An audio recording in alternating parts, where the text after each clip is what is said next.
Hello. Your girl's feeling hella dehydrated. If you can't tell that, I've been drinking water all day, but I'm sick, so that doesn't help. Anyway, because I'm not feeling well and I'm thinking I'm gonna go on vacation in like a week or so, I normally do like super long weekly vlogs, but I'm thinking that for this time around, I'm very much inspired by the 24-hour reading vlog. But you know me, and your girl does not disrupt her sleep for anyone or anything. I'm getting my full 8 hours. It is currently noon on Tuesday, November 15th. If you're a Swiftie, you know what that means. Honey, you've got a big storm coming. So I'm deciding that in order to distract myself from not getting the pre-sale early access to the tickets that I wanted to get, I'm going to do a 12-hour reading vlog. So it is 12:10 p.m. It just turned past noon. I'm going to be reading some manga and some graphic novels. I'll throw my TBR on the screen here so you can get a sense of kind of what I'm hoping to get to, but I have a couple of digital mangas that are about to expire.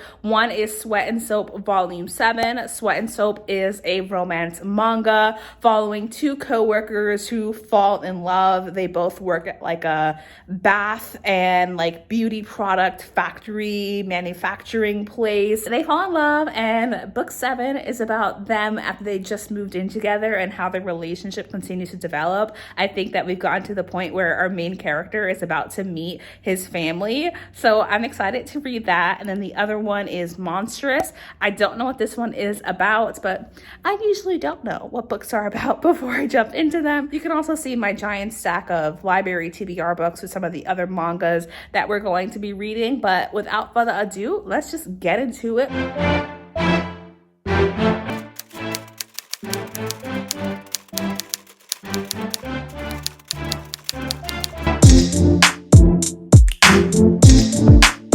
Is like 2 hours later. It's 2:15. I finished Sweat and Soap Volume 7, I think. I really loved it. It was so cute. As I mentioned, it was all about meeting the family and like adjusting to living together, and it's about to be their 1-year anniversary. Just cute domestic fluff is how I would describe this manga series. It didn't actually take me 2 hours to read that. I just finished it. I was cooking lunch and I was checking on the Taylor Swift tickets. They postponed the Capital One sale until tomorrow, apparently because there's like thousands of people still in line for the like pre-sale for anyone who was lucky enough to get the Ticketmaster pre-sale access. I did not. I got put on the wait list. So I'm gonna hope that there are still tickets tomorrow for the Capital One one. But for now, let's eat lunch and then continue on with manga to read Monstress. And now it's like 8 hours later. No, I'm just kidding. The sun sets at like 4 p.m. and it's literally 4:30. I am going to update you all on what I've been reading, but let me just turn the lights on so that I don't look like this. Okay, the best we're gonna get, considering that the sun is almost fully set at this point. I was like, isn't it crazy how the sunset works? How it can go from completely light to completely dark in an hour? I think the fact that it's 4 p.m., it's what's wild for me. But anyway, I decided to, after eating my lunch, to take a bath. And in my bath, I was reading Monstress. Now, here's a clip of what I looked like entering this book. Here's me, so cute and innocent. No, this book is not innocent and cute at all. I don't think we ever get the main character's name, and if we do, it's like once. This book is about war, and it does not shy away from that. Page 1, we have children being auctioned. We have our main character who's 17 being auctioned off, taken to this experiment lab. We have graphic depictions of torture and violence and harm coming to young children. Young children, like 3 to 5 years old, being decapitated, being used for torture, being eaten alive. It's a lot. It's a fucking lot. Like, there were so many times in this book where I was like, oh my God. And that's when I said to myself, you know what, Char? sometimes it's a good idea to know what a book is about before you go into it. With that said, I loved the art style of this book. It was so beautiful. And even as I was reading this, I was like, this reminds me of a video game. Like, for some reason, it reminds me of a video game. And the art style was reminding me of that. And when I got to the end of the book and I looked at the illustrator, their background, she worked for Sega. And that was her background, doing CGI for video gaming. So I was like, oh, that's what the art style was reminding me of. It was reminding me of that. But this story was high fantasy, to say the least. I would even say many parts of it were horror. I cannot tell you more about this, but I can just tell you it follows this girl with immense power and an agenda for vengeance in subtle ways, right? And not that that's what's driving her forward the whole time. It's more a quest for information. And as I mentioned, this graphic novel does not shy away at all from the horrors of war. It's war, and there's no shying away from it. Like, graphic depictions of violence and torture, harm to young children, harm to other people, death pretty much every other page is what's going on. It's super high fantasy in that this war is between like humans and various other magical realms. It was a lot throughout the whole time. I was like, I don't even, like, you could hear me rambling trying to get my thoughts. I was like, I don't know how to rate this. In the end, I think I'm giving it 5 stars, because even though I don't like violence and harm to children, especially just harm to children in general, is a huge like trigger for me. Like, do not want to see that. No. Even despite all of that, this story was so interesting. It's very high fantasy. It was so interesting to follow and to learn more about these worlds and this hatred between people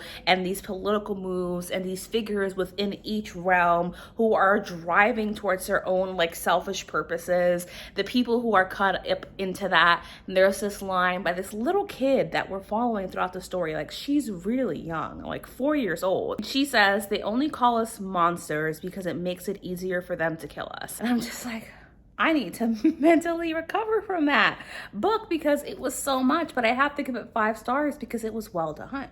It was very, very well done. It is very high fantasy. It can be hard to follow. Please know before you go into this. It is graphic. It is violent. You will see so many on-scene deaths. Trigger warning here for sexual assault, so please do feel free to skip ahead in the video. A scene where one of the guards talks about how she rapes the prisoners with a hot cattle rod. Like, I don't even have the words for what this book is, but the plot was so fascinating and so like well woven throughout the story. It drove everything forward. The world felt so fully developed, and I was like, what is going on here? What's happening? And I wanted to know more, but for my own like mental well-being, I will not be continuing with this series, but just know this book was really, really, really good. But check all the content and warnings before you go into it because it is a lot. After 5 minutes of me rambling and not telling you much about my thoughts, I am going to drink some water and move on to my next book, which, spoiler alert, will probably be some kind of romance audiobook because I need a palate cleanser before I jump back into some mangas and graphic novels. The next graphic novel on my list from the library is Saga Volume 1, which I've never read, but I know recently got its final volume and like experienced this big resurgence because of that.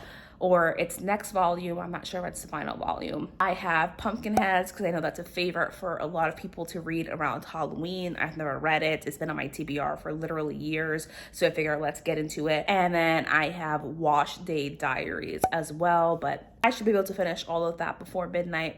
I say, we'll actually see because I'm a mood reader. But let's take a pause, a break. I won't stop the timer. I think we have like 8 hours, 7 hours left on the timer, something like that. So I will see you when I am starting my next book or when I have finished my next book. Okay, The Pool Boy by Nikki Sloan is on Scribd. I'm definitely in the mood to listen to an audiobook. I'm listening at 2 times speed, so it should take me about 3.5 hours to finish this, which would put me at like 8 o'clock. The Pool Boy is about this woman named Erica, and one day she finds her husband sleeping with his boss, his male boss. Their relationship had problems for a while in terms of her husband never wanted to touch her, really wasn't interested in her, and when she walks in on him cheating on her birthday, that's where the story picks up. So in this one, she decides that she's gonna live her best hot girl life. Part of that is her exploring her sexuality.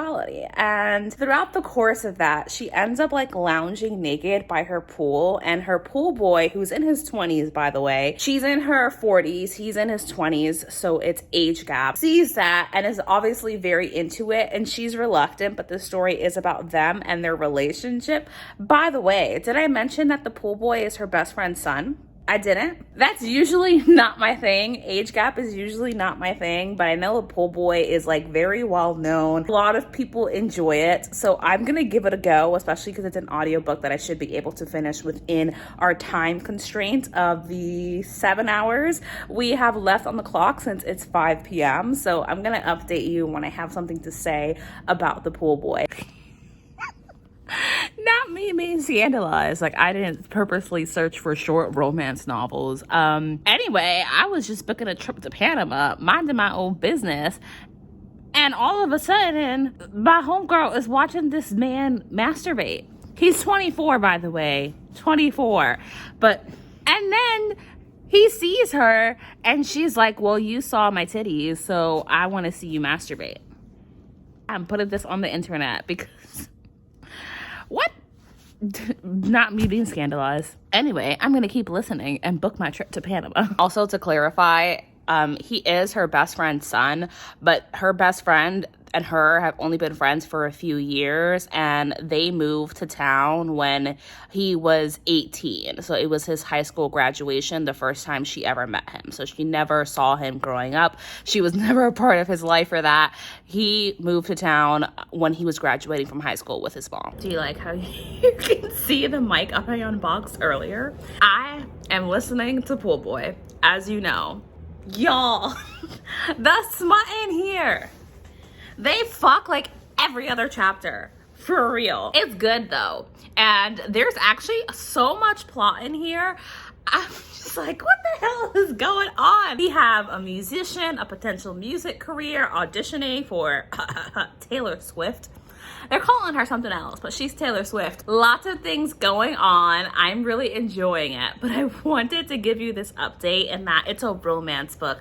And unfortunately, I inevitably can feel the fucking third act conflict coming. But for this couple, there's so many things that could be the third act conflict. Is his mom gonna find out? Is her ex-husband gonna pop back up? What the hell is going to happen? I'm not gonna tell you some other conflicts that it could be, because it could be a spoiler, but I hate knowing that a third act conflict is coming, because for this couple, not only do I hate the third act conflict in general, and I think it's very hard to pull off, I also think that for this couple, there's a lot of shit that could really blow up in their faces.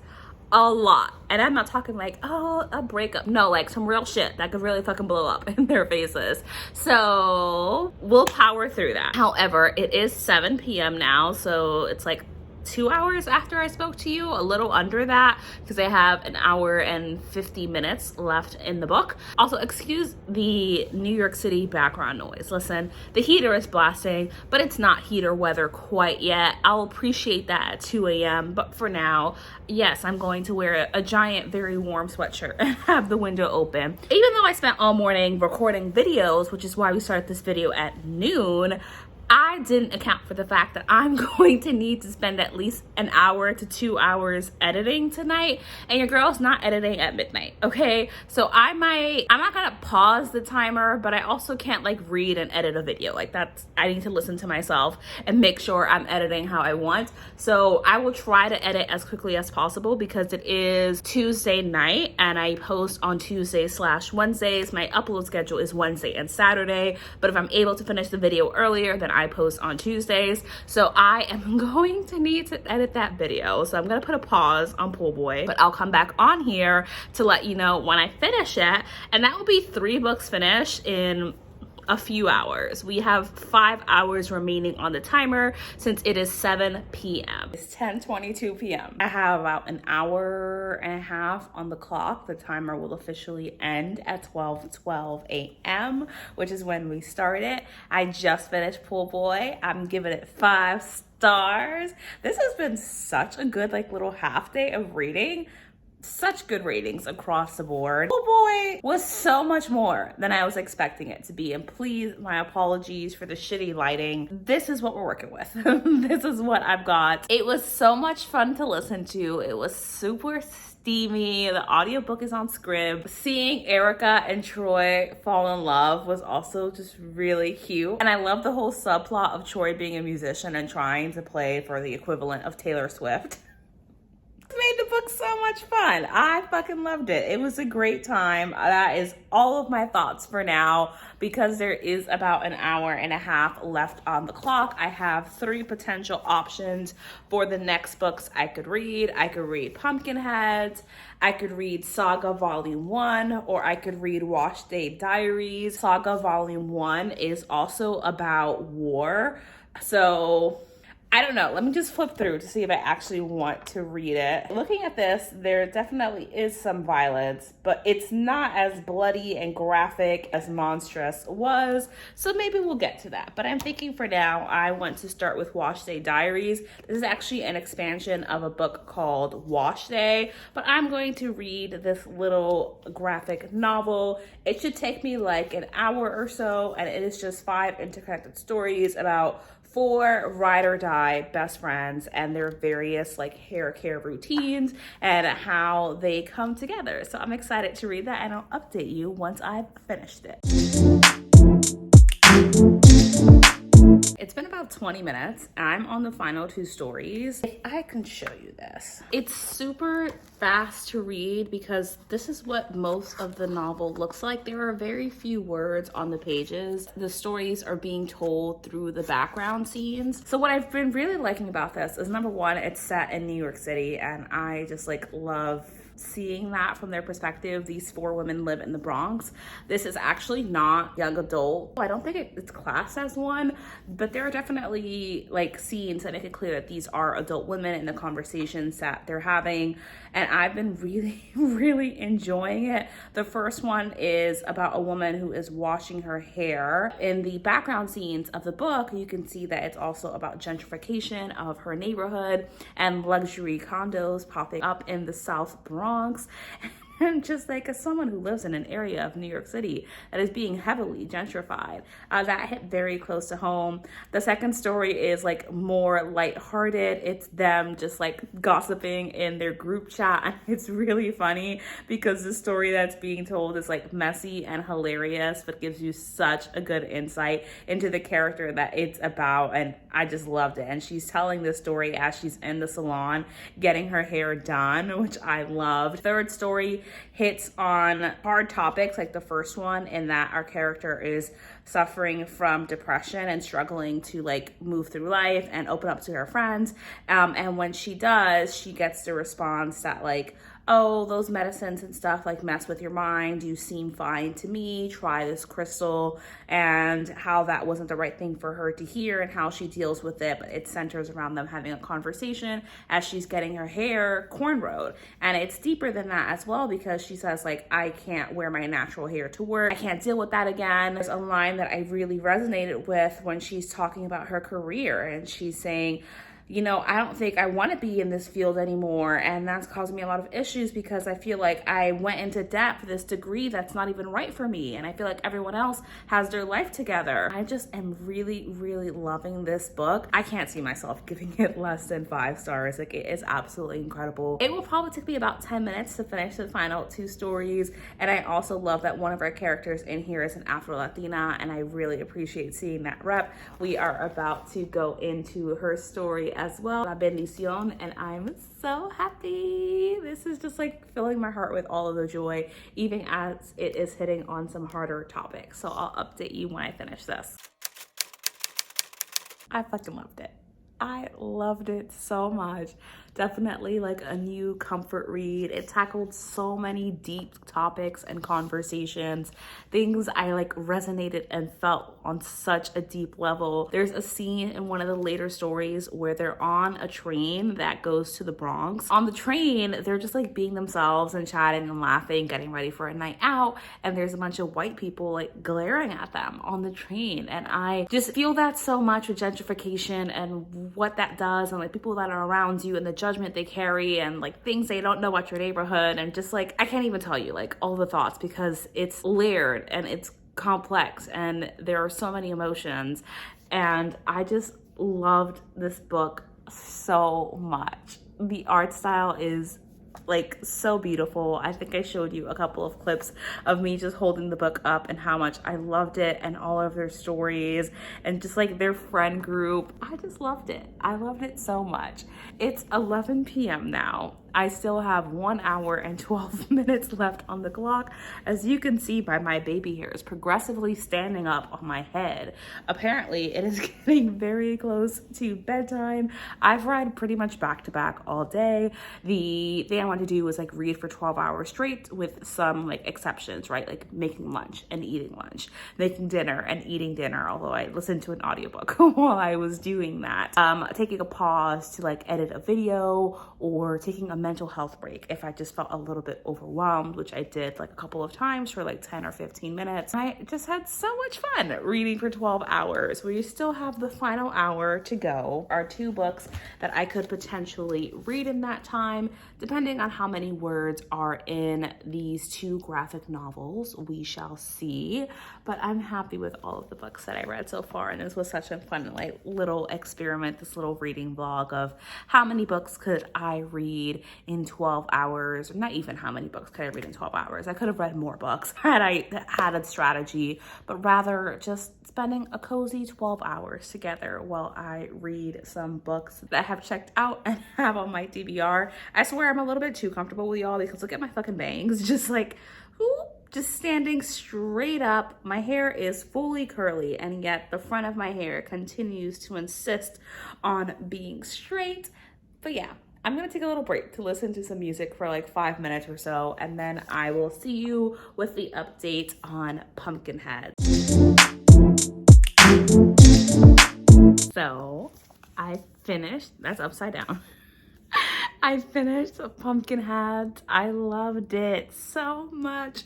It's like full fall atmosphere. Like the whole story is them in like cornfields and doing all the fun activities, all the fun fall activities. They both work at a pumpkin patch. So this story follows 2 people. You all know I'm bad with names. As soon as I finish a book, I forget the character's name. Hell, when I'm reading the book, I forget the character's name. These 2 characters here work at a pumpkin patch, and they have for the past like 3 or 4 years.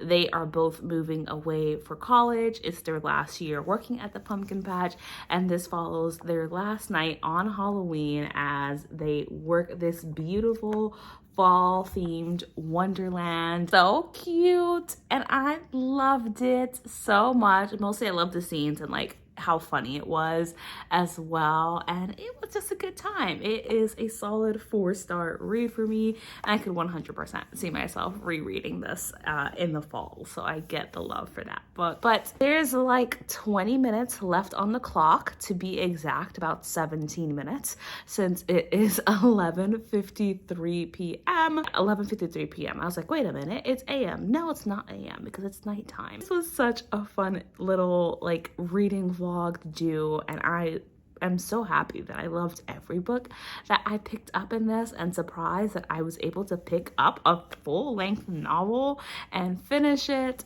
But this was so fun. At this point, I'm fucking exhausted. Like, I am not gonna finish another book in 20 minutes. Like, Saga will not take me 20 minutes to finish. It will take me longer than that. So I think I'm gonna end the vlog here as my baby hairs do the little devil horn thing on my head. I will also tell you my throat is hurting so much. It tells me that the sickness I thought I had avoided was actually just in sleeper mode and then coming back out. So hopefully in the morning I don't feel super sick, but thank you so much for watching this video. I had so much fun just going along these 12 hours, reading whatever books I wanted to read, and I'm happy that it was such a successful vlog.